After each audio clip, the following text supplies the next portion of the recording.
Bonjour à tous, j'espère que vous allez bien. Je vous remercie de me retrouver dans cette nouvelle vidéo puisque j'ai déjà eu l'occasion de constater, et ce à plusieurs reprises d'ailleurs, qu'évidemment vous aimez beaucoup lorsque je partage avec vous mes favoris et mes coups de cœur, mais vous aimez aussi lorsque je vous propose de temps en temps un petit point sur les produits qui n'ont malheureusement pas fonctionné pour moi. Ce week-end, j'ai pris le temps de faire un petit peu de tri dans mes tiroirs de salle de bain et j'ai réuni dans ce tote bag toutes les références dont je souhaite me séparer parce que pour une raison ou une autre, elles n'ont pas fonctionné pour moi, je m'en suis lassée ou j'ai tout simplement trouvé mieux. Alors je me dis que ça pourrait être intéressant pour vous d'avoir mes retours après plusieurs mois d'utilisation. Si jamais vous n'êtes pas encore abonné à la chaîne, n'hésitez pas à le faire en cliquant sur le petit bouton s'abonner ci-dessous, ça vous permettra de ne louper aucun de mes futurs contenus. Alors c'est parti, on commence tout de suite. Il y a quand même pas mal de produits là-dedans, donc je vais les piocher au hasard pour pouvoir vous donner un petit peu plus d'informations. Tiens, je vais commencer par ce produit parce que c'est vrai que ces dernières semaines, c'est vraiment une des références qui m'a le plus déçue. Vous connaissez mon amour pour la marque Physicians Formula, qui est bien entendu une marque qui propose des produits à prix assez raisonnable, c'est vraiment une marque de drugstore, et j'aime beaucoup le Butter Bronzer original. Depuis, ils ont lancé pas mal de déclinaisons, dont certaines qui sont assez fun, et celle-ci en fait définitivement partie, puisqu'il s'agit d'une déclinaison assez gourmande de ce bronzer qui s'intitule le Butter Cookie Bronzer. Donc évidemment, en lisant ça, la grande gourmande que je suis s'est dit « Yes, un bronzer qui va sentir les cookies tout chaud !» Eh bien, autant vous dire que déjà ça commence mal, ce n'est absolument pas le cas. Ce bronzer possède un parfum hyper épicé de cannelle, je note un peu de notes de safran, enfin c'est assez étrange. Après, peut-être que ça vous plaira, mais lorsque je m'en sers et que je l'ouvre, j'ai toujours cette petite odeur que je trouve pas très agréable qui me monte un peu au nez. Et au-delà de ça, regardez-moi sa couleur. Non mais à quel moment je pensais que j'allais réussir à adopter un bronzer qui est carrément orangé. C'est typiquement le genre de teinte qui ne fonctionne absolument pas sur ma peau claire parce que j'ai tendance à me servir de mes bronzers pour redéfinir un peu mon visage ou bien pour me donner un petit côté très légèrement hâlé, vraiment en passant sur les zones d'ombre, etc. Et cette teinte-là ne fonctionne pas. J'ai essayé de le détourner en tant que blush ou vraiment m'en servir un peu plus haut sur mes joues et j'aime pas son rendu en fait tout simplement. Donc je vais plutôt garder le Butter Bronzer original dans la teinte, vous savez, la plus claire, un peu beige, même si elle possède un sous-ton chaud, il n'est pas du tout orangé à ce point-là. Et celui-ci, je pense qu'il est temps de lui dire au revoir parce que globalement, c'est pas une expérience produit que j'apprécie et j'aime pas son rendu non plus, donc peut mieux faire. Puisque je me suis lancée sur cette catégorie des joues, ça risque de vous étonner un petit peu, mais je vais me séparer d'une de mes palettes Natasha Denona. Vous savez à quel point j'adore cette marque et j'adore les palettes, seulement je dois dire que pour une palette visage, celle-ci ne fonctionne pas vraiment pour moi. Il s'agit de la référence My Dream Cheek Trio. Alors qu'on soit d'accord, je la trouve très jolie. Les produits à l'intérieur, que ce soit les poudres ou la crème, sont très performants. Le problème, c'est que ce blush, à chaque fois que je le porte, j'ai l'impression qu'il est trop foncé pour moi et il a presque tendance à faire un peu des patchs parce que sa couleur correspond, on va dire, à un mauve assez soutenu qui tire presque vers une teinte un peu fruit des bois, ce qui est très étrange d'ailleurs parce que je pensais que ça allait être un beige rosé, mais finalement dans les faits, eh bien regardez, ça ressemble plus un peu à un mauve muté comme ça, et lorsque je m'en sers, j'ai vraiment l'impression qu'il se voit trop.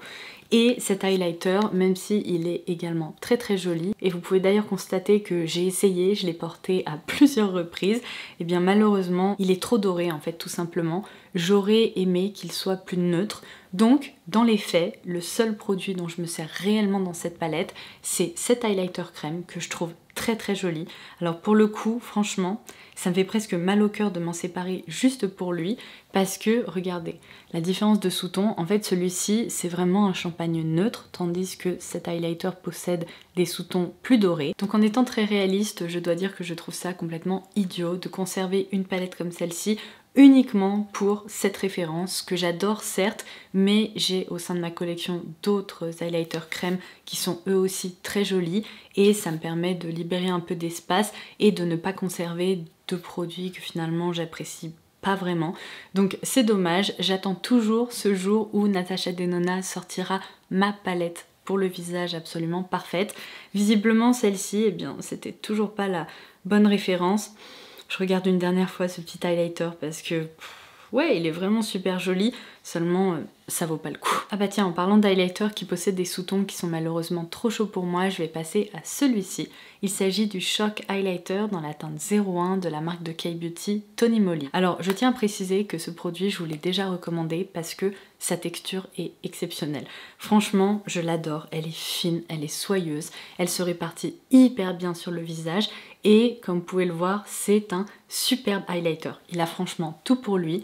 Le seul problème, c'est que cette teinte, il me semble qu'il s'agit de la teinte la plus claire, et bien selon l'orientation de la lumière et l'orientation de mon visage, parce qu'évidemment je le porte sur le visage, vous allez pouvoir constater que comme ça, il est trop beau, et dès qu'on le penche un peu, il y a des sous-tons un peu chauds, un peu dorés, orangés qui ressortent, et j'ai beau essayer de m'obstiner à porter ce genre de produit, il faut vraiment que je me fasse une raison, ça ne fonctionne pas sur ma carnation parce que j'ai la peau tellement blanche que le moindre petit sous-ton comme ça, un petit peu plus foncé ou un petit peu doré, ça ressort immédiatement sur mon visage et ce que ça crée sur mes joues, c'est tout simplement une barre.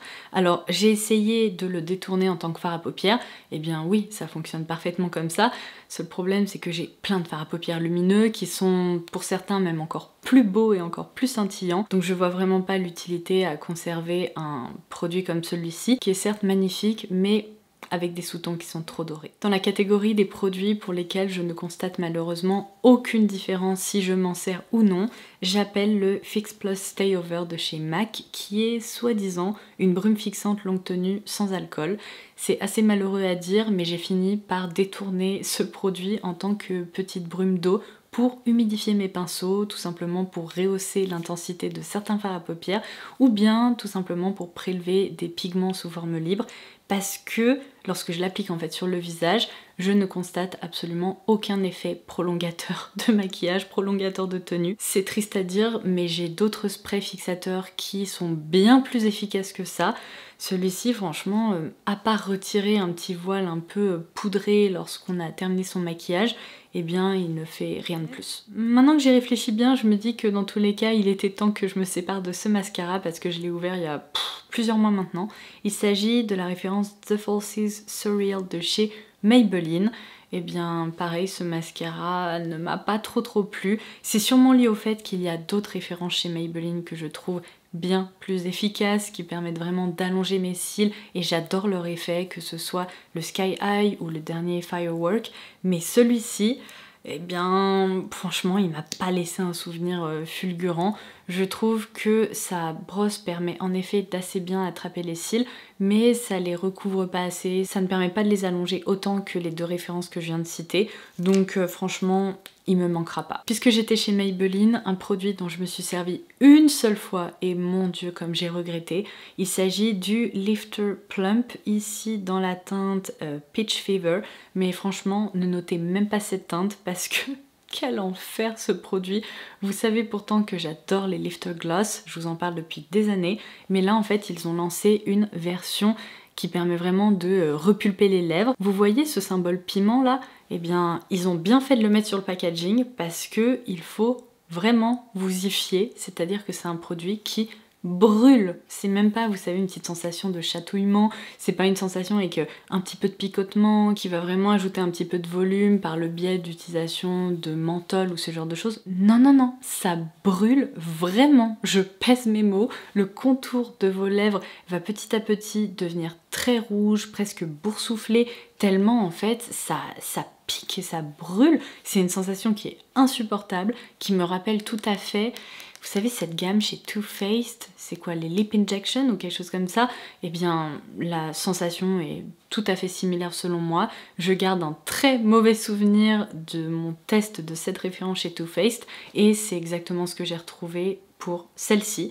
Donc si c'est une sensation qui vous dérange pas et que vous avez fini par vous y habituer, très bien, je sais pas comment vous avez fait parce que moi je trouve ça douloureux, mais si vous êtes un petit peu sensible ou que vous n'avez pas envie de risquer une réaction allergique ou une réaction très intense d'échauffement, franchement n'essayez même pas. Je trouve qu'on peut aujourd'hui trouver des lip plumpers qui sont plus doux, qui juste chatouillent un petit peu ou avec un effet rafraîchissant, mais ça, Non, pitié. L'année dernière, j'avais testé en direct avec vous la gamme Halo Glow de chez ELF, puisqu'il s'agit vraiment de dupes ou d'alternatives aux Beauty Ones de chez Charlotte Tilbury. Et vous vous souvenez peut-être que mon crash test a été très satisfaisant, seulement il y avait cette teinte de blush qui est la Candlelit, pour laquelle j'avais quand même un petit doute, parce que je vais vous proposer un swatch. En fait, c'est une nouvelle fois une teinte un peu orangé, un peu pêche, mais avec des sous-tons qui sont très dorés. Et pareil, j'ai essayé à plusieurs reprises de le porter et à chaque fois je me dis oui, la couleur est très jolie, elle donne bonne mine, mais soyons honnêtes, ce n'est absolument pas le genre de teinte que je peux porter facilement avec ma peau très très blanche, d'autant plus que ces sous-tons très chauds ne me correspondent pas en fait. Au lieu de mettre en avant mes joues, à chaque fois que je passe devant un miroir, je me dis t'as un teint un peu bizarre aujourd'hui. Donc quand on se fait cette constatation, je pense qu'il est temps de renoncer. Je vous recommande cette gamme qui au demeurant est très réussie, mais faites attention lorsque vous sélectionnez la teinte que vous souhaitez commander parce que certains blushs possède vraiment des reflets un peu dorés à la Orgasm et il y a une raison pour laquelle je ne porte pas le blush Orgasm de NARS parce qu'il ne fonctionne tout simplement pas pour moi. En matière de produits pour les sourcils, je vais me séparer de celui-ci qui est la référence Brow Like a Boss de la marque Essence. Le problème c'est que il y a déjà beaucoup trop de matière qui se met sur l'embout, donc lorsque je m'en sers, il faut que je fasse super attention de bien l'essorer parce que sinon en fait je passe à un tatouage des sourcils direct. C'est une texture qui est en plus un peu gélifiée, qui n'est pas évidente à répartir dans les sourcils, et même lorsque j'essore, vous voyez ce petit embout pinceau, on peut se dire que ça peut être très pratique pour justement venir remplir les petits trous, etc. Mais ça a plus tendance à faire des taches qu'autre chose. La teinte possède un petit sous-ton, encore une fois, un peu orangé. Décidément, il y a vraiment un thème dans cette vidéo. Et lorsque je répartis la matière avec un goupillon, parce que sinon, franchement, c'est importable, eh bien, j'ai vraiment l'impression d'avoir des sourcils qui sont pas de la bonne couleur. Le rendu n'est pas parfaitement homogène. Bref, soyons honnêtes, je préfère 1000 fois me servir de mes crayons ou de mes mascaras teintés plutôt que de ça. Donc j'étais intriguée, j'ai essayé et sur le long terme ça n'a malheureusement pas fonctionné. Alors cette fois-ci un produit de soin et là j'avoue que j'abandonne parce que c'est typiquement le genre de texture que je ne comprends pas. Il s'agit de la pâte SOS anti-bouton de la marque Uriage qui porte apparemment la référence de ICEAC. Alors point positif, c'est vraiment un format économique puisqu'on n'a évidemment pas besoin d'en prélever beaucoup à chaque application, il s'applique de façon localisée. Seul problème, sa texture ne se fige jamais. C'est-à-dire que lorsque je l'applique le soir avant d'aller dormir et que je me couche, ça en met partout sur l'oreiller parce que la texture, si vous voulez, elle reste humide. Donc moi personnellement je ne dors pas comme une momie, je bouge pendant la nuit. Donc quand j'applique un traitement localisé comme ça pour des imperfections, j'aime évidemment que ça forme un petit film ou que ça ne se transfère pas de façon à ce qu'il puisse agir pendant la nuit. Et cette pâte là, eh bien j'ai même pas pu tester son efficacité parce qu'elle s'est tout simplement retrouvée sur mon oreiller. Impossible de faire en sorte qu'elle reste sur mon visage. En journée, c'est inutilisable en fait, surtout si on sort parce que cette teinte là, si vous voulez, elle reste présente, c'est pas un produit qui devient transparent. Donc à part pour une utilisation la nuit, j'ai un petit peu de mal à comprendre, ou bien si on reste chez soi évidemment. Mais il faut dans ce cas-là ne pas se toucher le visage, ne pas se coller contre son oreiller. Donc en fait, je n'arrive pas à comprendre quand est-ce que je pourrais m'en servir. Écoutez, je pense que je rends les armes. Un autre produit qui pour le coup est efficace mais il est très gadget et j'en ai tout simplement pas l'utilité à cause de mon type de peau, c'est ce petit roll-on de chez Revlon qui possède en fait une petite bille comme ça au bout pour matifier le visage. En fait cette petite chose remplace des papiers matifiants. Donc j'aime beaucoup, le truc c'est que je ne brille quasiment jamais, à part quand il fait peut-être 32 ou 35 degrés et que je reste longtemps à la chaleur ou dehors, eh bien je ne me sers pas de papier matifiant, j'ai pas besoin de soins matifiants ou quoi que ce soit. Au contraire, je vous le dis souvent, le reste de l'année j'ai plutôt tendance à me dire j'aimerais bien que ma peau soit un petit peu moins sèche, donc je pense que ça sert à rien que ce petit truc décore mes tiroirs de salle de bain. Par contre peut-être que je vais le donner à ma soeur parce que pour le coup elle a la peau mixte à grasse et peut-être qu'elle appréciera s'en servir. Je termine cette vidéo par des références de chez Huda Beauty. Alors tout d'abord le Lifeliner Quick and Easy. J'ai vraiment essayé de l'apprécier cet eyeliner parce que bon vous le savez j'en porte de façon quotidienne ou presque quotidienne et j'adore ce format. Les feutres comme ça restera vraiment ma préférence en la matière. J'aime beaucoup son embout qui est hyper fin, qui permet de tracer des traits très graphique, très précis, et ça je pense que ça manque en fait dans le commerce. On retrouve beaucoup de feutres liner mais qui sont parfois un petit peu trop épais, donc ça c'est vraiment un point tip top. Seul problème, je trouve que c'est un eyeliner qui bave, qui n'est pas aussi noir que je l'aurais aimé en fait, et au-delà de ça, eh bien son intensité au fur et à mesure de la journée diminue encore plus, à tel point qu'en fin de journée j'ai parfois l'impression d'avoir appliqué un liner un peu gris foncé et qui bave en plus en coin de l'œil là, donc bah non, en fait il existe vraiment des alternatives qui fonctionnent beaucoup mieux que celui-ci. Non mais regardez-moi ça, c'est vraiment pas très intense. Quand je vois avec d'autres liners ce que j'arrive à obtenir comme pigmentation et comme rendu en fin de journée, là c'est pas à la hauteur en fait de mes espérances, c'est pas ce que je recherche. Et il m'est d'ailleurs déjà arrivé en me préparant pour une soirée de devoir en réappliquer avant de partir parce qu'au bout d'une demi-heure il avait déjà commencé à couler, il y avait des petits trous de liner à certains endroits. Non, ça je refuse. Et alors ça je pense que ça ne va pas du tout vous étonner puisqu'on les a testés ensemble et vous avez bien vu que ma réaction, mes premières impressions n'étaient pas très bonnes. J'ai essayé de continuer à les porter et en fait ces glosses ne correspondent pas du tout à ce que je recherche en matière de gloss. Il s'agit des faux fillers. D'ailleurs je suis en train de me dire est-ce que je les ai pas appelés les faux filters? C'est une possibilité. Mais dans tous les cas ces glosses en fait possèdent une texture un peu à l'ancienne, c'est-à-dire qui est trop épaisse. Et alors les couleurs sont super jolies mais lorsque vous les appliquez sur la bouche, eh bien il y a une petite résistance qui se crée. Vous avez l'impression d'avoir vraiment une couche un peu épaisse, un peu filamenteuse. Et je pense que les textures collantes et un peu épaisses comme ça peuvent très facilement déranger. Moi je sais que lorsque je porte ce genre de produit, je ne pense qu'à ça. J'ai peur qu'il se transfère partout, d'en avoir sur les dents et du coup ça m'obsède et c'est pas vraiment une sensation que j'apprécie. Donc je préfère 1000 fois me tourner vers des produits que je vous recommande de façon régulière, qui sont plus légers, qui sont pourtant hyper glossy, qui peuvent être pigmentés et tout simplement plus agréables et plus léger en fait pour le quotidien. Et voilà, ça sera tout pour aujourd'hui. J'espère que cette vidéo vous aura plu et qu'elle aura pu vous être utile. Je tiens par avance à m'excuser pour ces changements de luminosité dans cette vidéo.